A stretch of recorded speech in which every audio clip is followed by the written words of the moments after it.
Aloha Crypto YouTube. Crypto Hobo here with a new face, but hopefully the same high quality content. Today we are going to be discussing arbitrage. Now this is a very fancy sounding word, but in actual fact it's a pretty simple concept to get our heads around. So this is going to be quite a short video. But if that sounds good to you, stick around and let's get to it.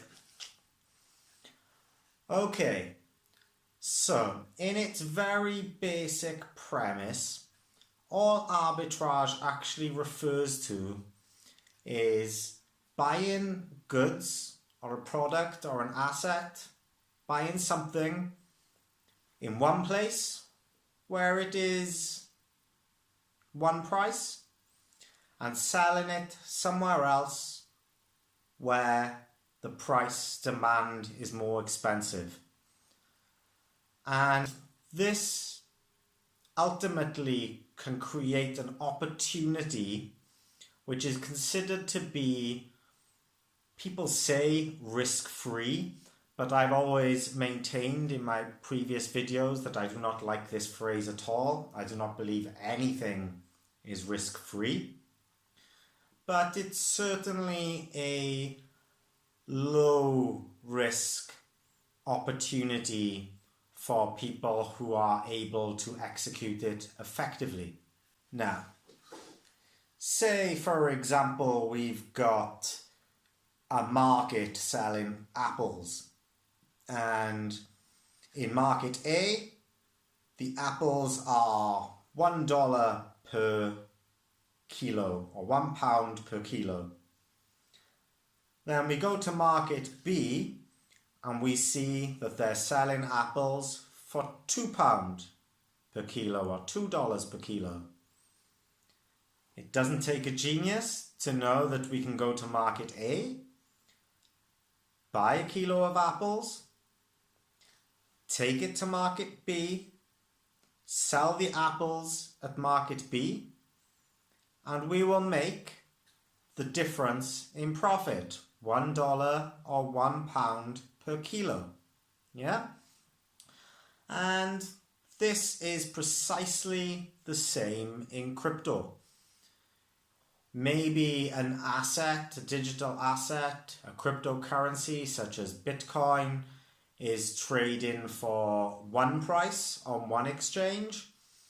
And because of the difference in the volume of trading and the amount of liquidity in different exchanges depending on their popularity, that same cryptocurrency may be trading at a slightly different price on a different exchange.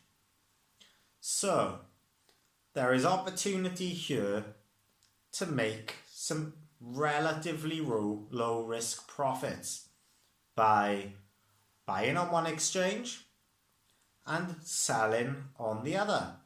Yeah?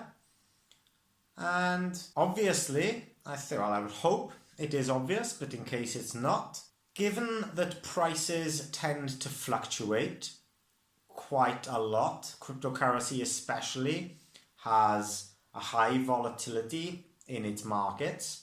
In order to maximize your profit potential from such an endeavor, you would need to execute these things fairly quickly in order to take advantage of the prices that you see that are creating this opportunity, right? Because maybe the price will move quickly and maybe that opportunity disappears. Now, the potential issue here is that arbitrage is not in any way a new concept or a new thing. It's not exclusive to cryptocurrency, and people have been taking advantage of arbitrage opportunities for as long as any sort of organized markets have existed. Yeah?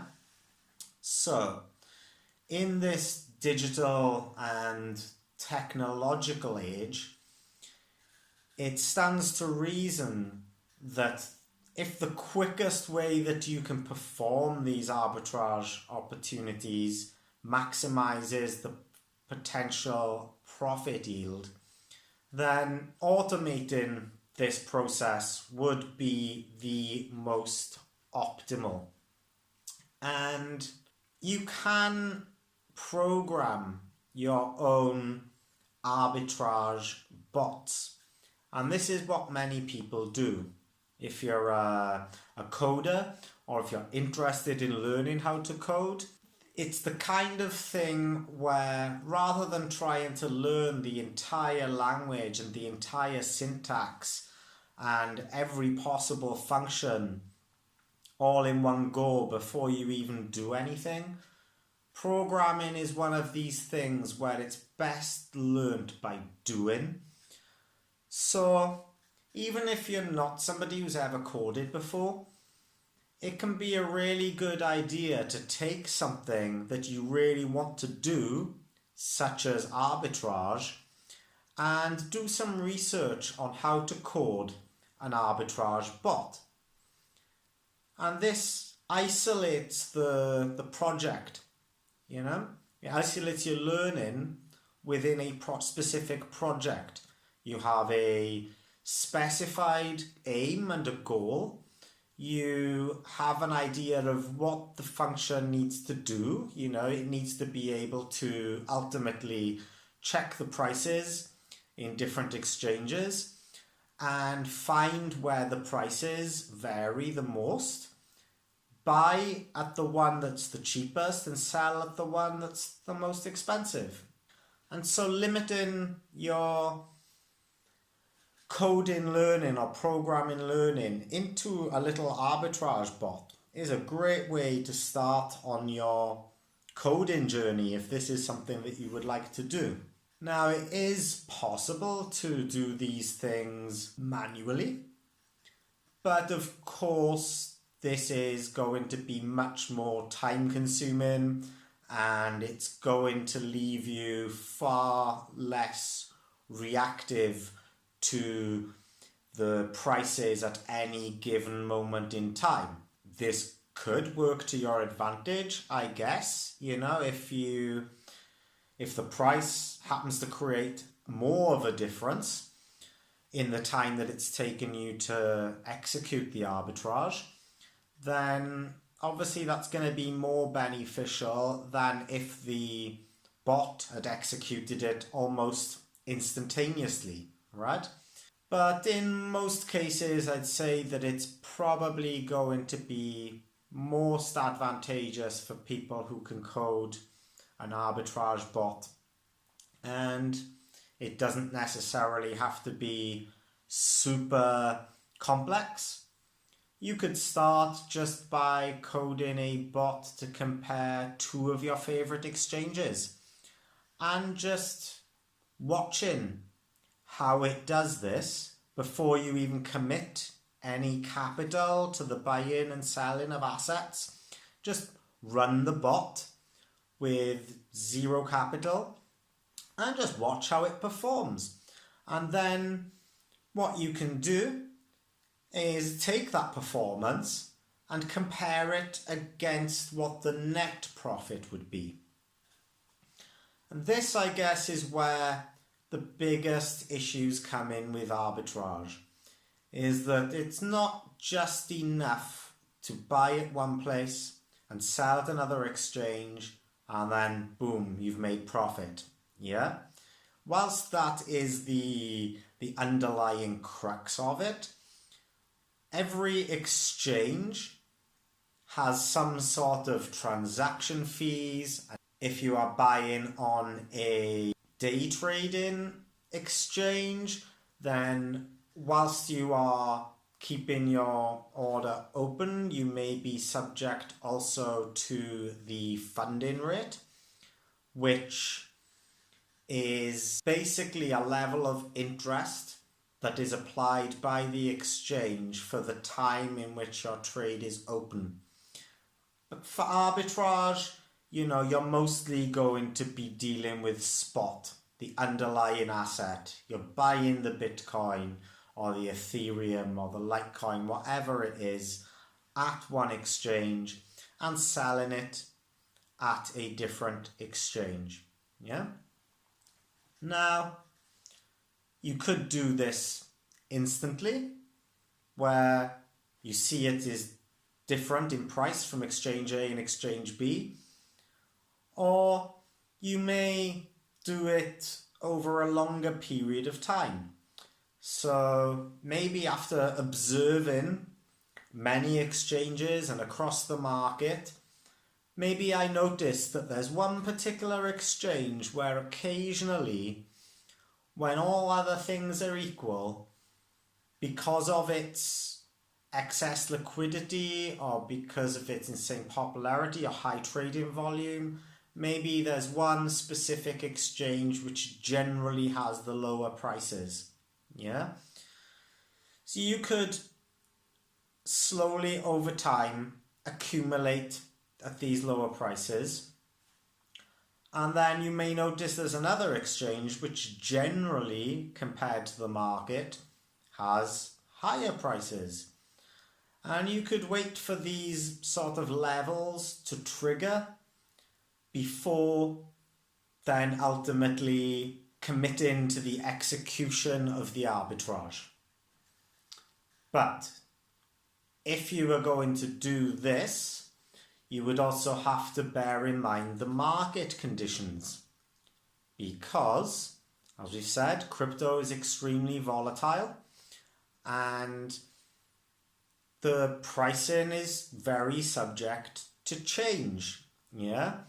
So the best time where this kind of thing would really be executed would probably be something like the deep bear markets or crypto winters, where the price is kind of consolidating and staying the same for weeks or months at a time, where the market has kind of leveled off.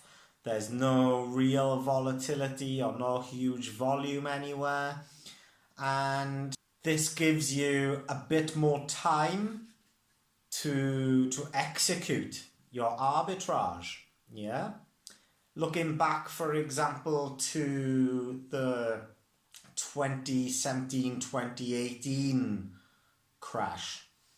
After this, Bitcoin for around about a year, maybe 2 years, kind of consolidated for a long time in between around about $6,000 and $8,000. And it was only towards the tail end of 2020 that Bitcoin started to make some major moves again, and the commencement of the bull market cycle somewhere around Q3, quarter 3, October, November, maybe a little bit earlier. But then Bitcoin kind of went on this rally. It shot through 12k, hit 14k, suddenly we're at 25, suddenly we're at 30, came back down a little bit at 25, and then shot off. And you know, we've seen that ultimately thus far in that cycle, Bitcoin reached $65,000, and we've been on a decline from that since November with fairly long consolidation phases. Yeah.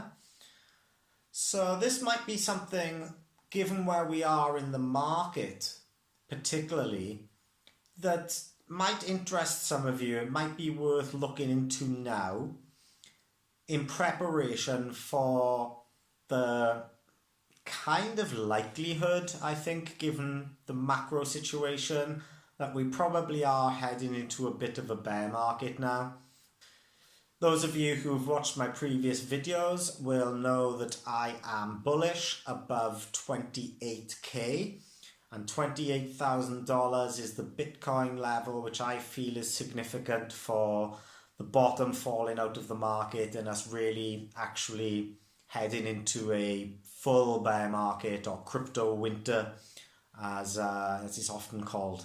Now, whilst this isn't ideal for current pricing, And for sure, people who entered the cryptocurrency space within the last sort of 12 months are going to be feeling the pain right now. A lot of opportunities do come when the prices are lower. Yeah, you can accumulate at lower prices, ready for the next bull market cycle.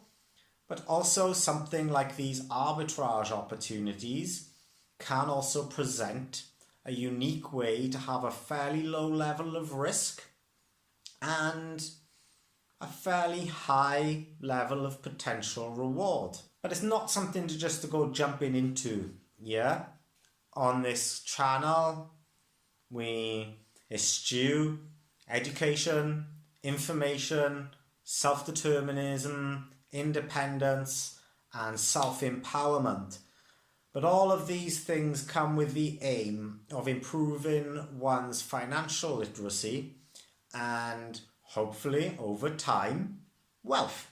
So that does not mean jumping into any opportunity that presents itself. Be smart about it. Do the math. Yeah?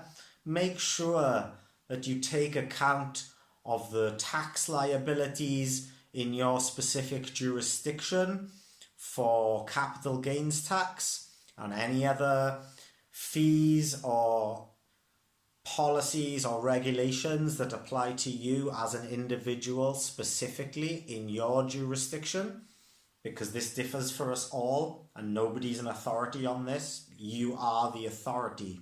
And also, as I said, if you are going to code a bot to do this, run it blind first. Yeah, run it and observe it, check it works. You can maybe upload the code to GitHub, which is all open source code and development, where people will more than happily check your code for you and help you out and help you fix any bugs or point you in the right direction. Maybe you can ask for ideas or suggestions on how to build more features over time.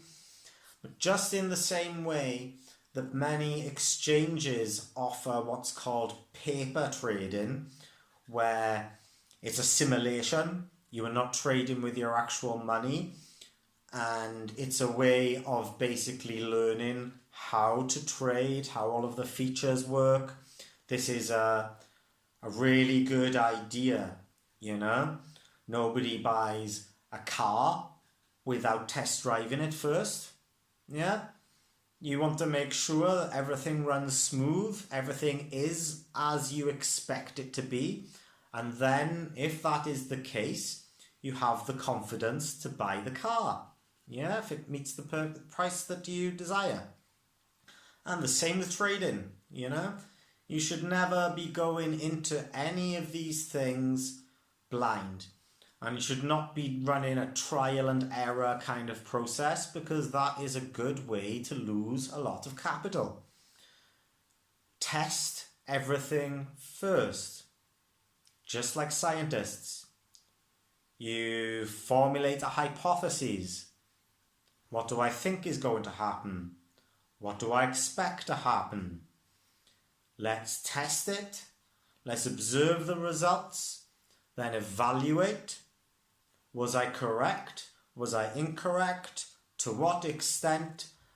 What would I do different in the future to improve whatever my desired result is?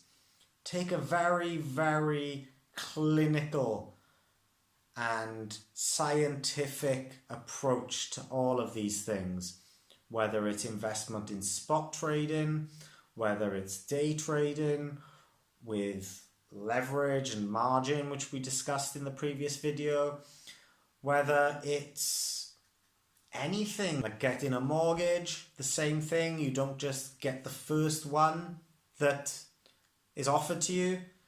You shop around, right? You compare the market, you try and fit your criteria to the best available option. Safety first at all times. Yeah? This is the ultimate mantra that you should be living by.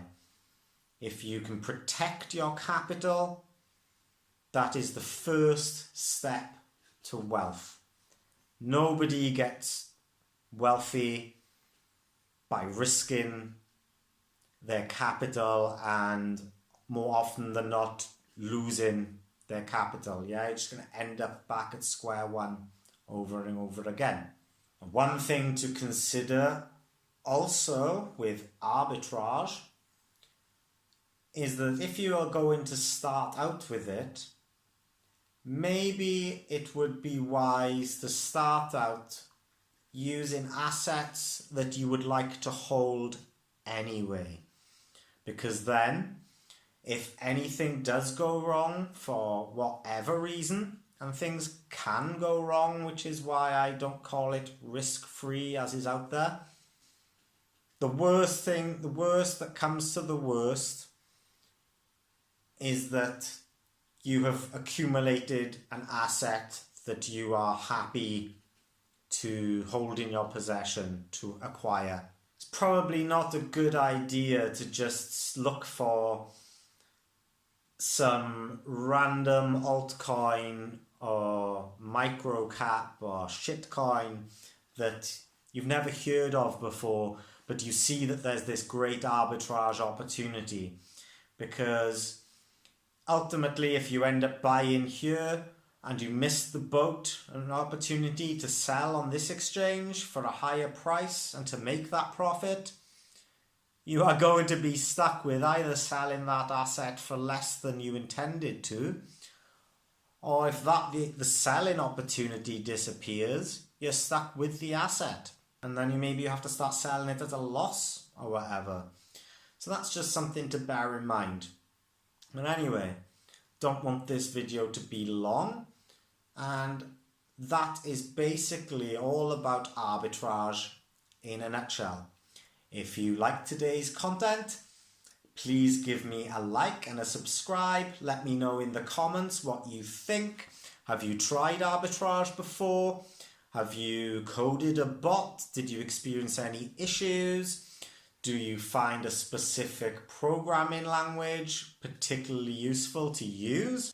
Generally, as a general language, JavaScript is pretty good for cryptocurrency because a lot of the languages such as Solidity for Ethereum on the Ethereum virtual machine uses a very similar logic predicate to JavaScript. If you've had any arbitrage experiences, let us know in the comments. And if you would like this content and would like a reminder about future content, please hit the bell for channel notifications. With that, have a beautiful week wherever you are in the world. I am Crypto Hobo. This has been my new face and another tale from the cryptosphere. Peace, love, and prosperity.